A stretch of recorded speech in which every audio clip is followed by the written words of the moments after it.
Quiero enfatizar qué significa cumplir 100 años para un museo en la ciudad. Es el primer museo municipal. Hacía 32 años que Buenos Aires era capital y no tenía un museo.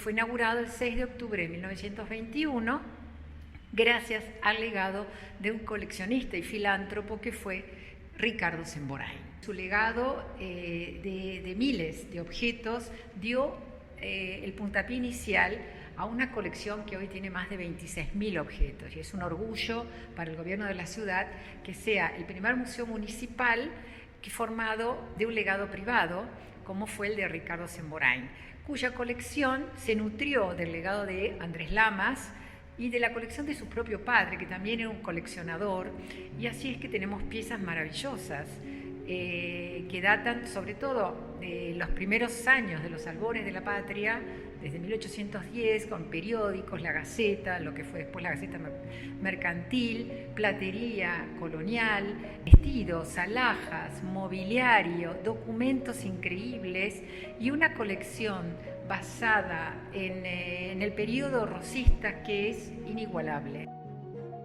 Luis María Saavedra fue comprando terrenos de a poco y se fue haciendo esta gran chacra donde tenía una casa de estilo neorrenacentista, tenía tambos, era una hacienda, tenía caballos de raza.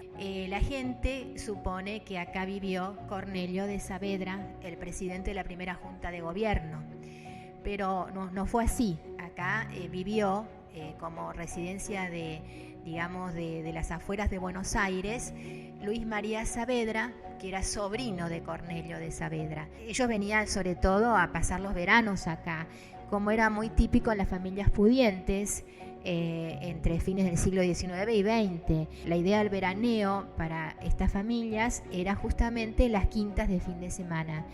Y esta fue la chacra más grande que hubo en la ciudad de Buenos Aires. El 25 de mayo de 1942 se inaugura el museo en esta casa con una museografía muy de la época, con figuras de cera, como muchos museos franceses. El museo cambia también porque esa casa de estilo italiano es modificada. Se la transforma en una casa del estilo de las casas, de las quintas de las afueras de Buenos Aires, de estilo colonial.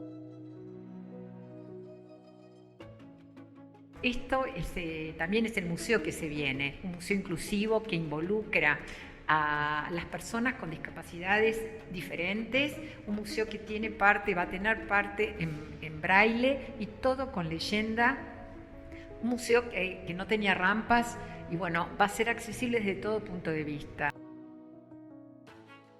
Encuentre acá un guión amigo. Hicimos copias, réplicas de la colección, de algunos elementos de vestuario de la colección, réplicas de época. Para eso contamos con convenios hechos con el Colegio Raggio. Quiero señalar que fue invaluable la gestión de su vicedirector en ese momento y de las autoridades que continúan conectados hasta el día de hoy de distintas materias como carpintería, orfebrería, indumentaria, que hacían sus prácticas a través de nuestra colección. Esto permite que una persona ciega pueda tocar un vestido y pueda sentir la seda, el tafetán, la puntilla, el encaje.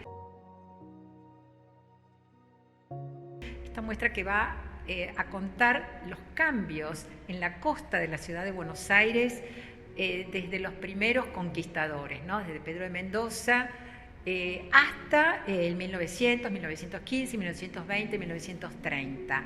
Está centrada en la iconografía de Buenos Aires que forman el conjunto de la colección de Guillermo Moors, que es propiedad del museo y que nunca fue exhibida en este museo en casi su totalidad.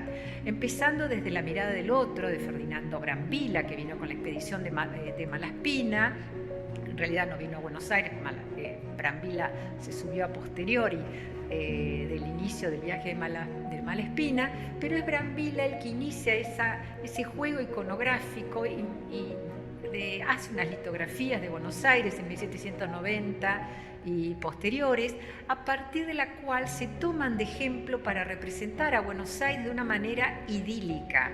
Buenos Aires se parece más a una ciudad europea que a la aldea que era en 1790. Los cambios del puerto, ¿no? El puerto Madero, las diferentes propuestas, el de Huergo, el de Madero, el de Bateman, para terminar con esta imagen que tengo a mi espalda de Jean Désiré Dulain, que es la Buenos Aires a vista de pájaro, la imagen encargada a este pintor francés, litógrafo, daguerrotipista, que trabajaba para el Ministerio de Obras Públicas, así que muchas de las cosas que él representa y que todavía no fueron hechas, no habían sido levantadas para la época en que él empezó a delinear este gran dibujo, esta gran obra, él sabía que tarde o temprano se llevarían a cabo. Cuando llegó de Estados Unidos estaba enrollada, era una obra que tenía 12 metros y enrollado, con muchos problemas en las esquinas, y en realidad no había lugar donde trabajarlo. Entonces se resolvió hacerlo en un lugar muy, muy reducido, pero desenrollando la obra, ¿no? Pasando por una mesa plana, que era el espacio que uno tenía para trabajar, y del otro extremo se volvía a enrollar, ¿no? Se iba pasando de una punta a la otra, se desenrollaba de un lado y se enrollaba del otro lado. Se hicieron los estudios del soporte, del textil. En el INTI, en procesos superficiales, estudiamos el adhesivo del papel al textil, estudiamos esos recubrimientos y bueno, arrojan una tinta. Algo curioso, que el adhesivo que aparece es muy posterior a la época, por lo tanto deducimos que esa tela fue colocada en Estados Unidos. Tuve la gran suerte de estar en este lugar porque comprendí lo que era el material